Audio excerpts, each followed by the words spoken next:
The Scottish Government is getting ready to abandon its legal action over the UK Government's veto of gender reform legislation.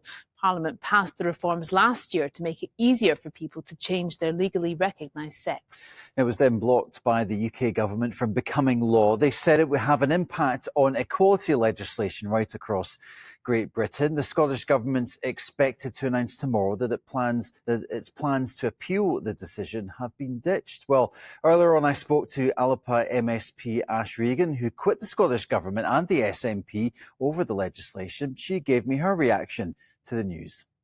I think it's welcome. I'm disappointed, unfortunately, the Scottish Government has got itself into this mess to begin with. It didn't have to do that. But I will say that whilst this legislation, which of course is deeply unpopular with the Scottish public, is blocked for now, what I would like to see is that this legislation is withdrawn, and I would like to see the Scottish Government say that they will never implement this bill.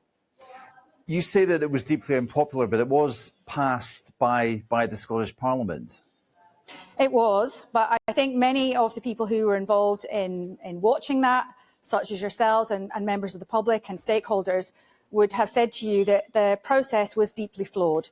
There was certainly a refusal to engage with issues of substance, so particularly issues like the impact that this legislation would have on the safety, privacy and dignity of women and girls. And actually that's an international obligation that the Scottish Government needs to abide by, and also on the cross-border issues. So many people, myself included, warned the Scottish Government repeatedly before this legislation went through the Scottish Parliament that we thought that it negatively impacted on the operation of the Equality Act, which of course is reserved to the UK.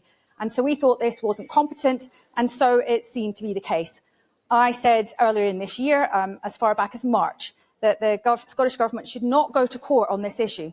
Firstly, because it wasn't supported by the Scottish public, and secondly, because they would lose in court. And of course, we've seen that is exactly what has happened.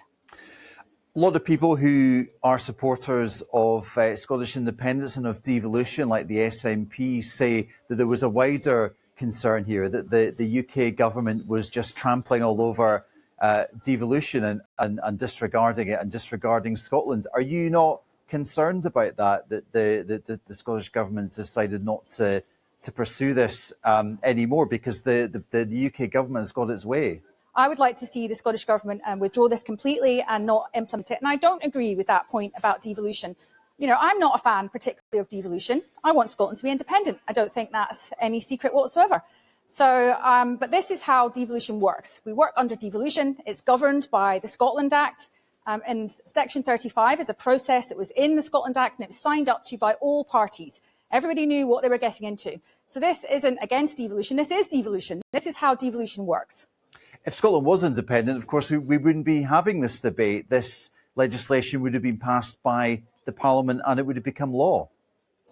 That's possible. We don't have a crystal ball to know how that would have turned out. My view is that if Scotland was an independent country and had become so in the last few years, I think the Scottish Parliament would have been much more concerned about issues to do with nation building than they would about these type of issues.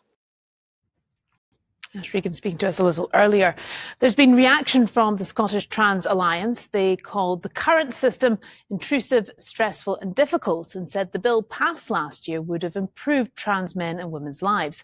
For Women Scotland, who were against the changes, said the bill was hugely unpopular with the people of Scotland and urged the government to draw a line under it. Well, earlier I asked the Deputy First Minister Shona Robison whether concerns over public finance had led the government to abandon a court battle.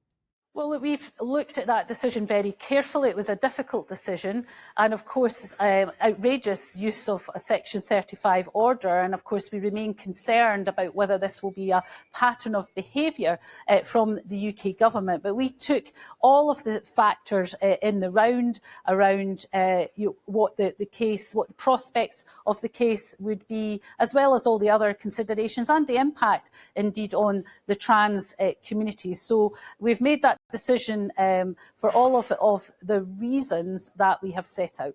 And how does this affect your relationship with your Green colleagues? This was a crucial part of the Butte House agreement. Well, of course, these matters are important, and I think what the trans community is looking for is progress on many of the other issues that they have raised, like access to healthcare, for example, and we want to make sure that we get on with some of those improvements. But, I go back to the fundamental point here.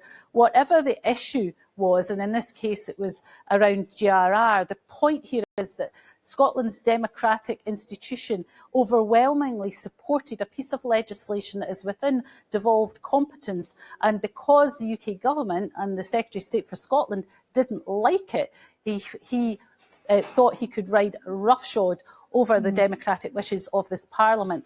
But what message do you think it sends that you're not going to fight that?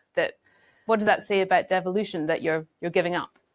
Well, of course, that is an issue of concern for us, of the pattern of behaviour, if we see this again on a piece of legislation that the Secretary of State for Scotland happens not to like. So we will continue to robustly defend the wishes of this Parliament and to make sure that we get the support of Civic Scotland and other institutions in Scotland to make sure that we send a very loud message that this pattern of behaviour will not be tolerated. And we want to make sure, if there is a change of government at UK level, that we get a different understanding and a different relationship that is based on respect. We'll be hearing more from Shona Robison in just a minute.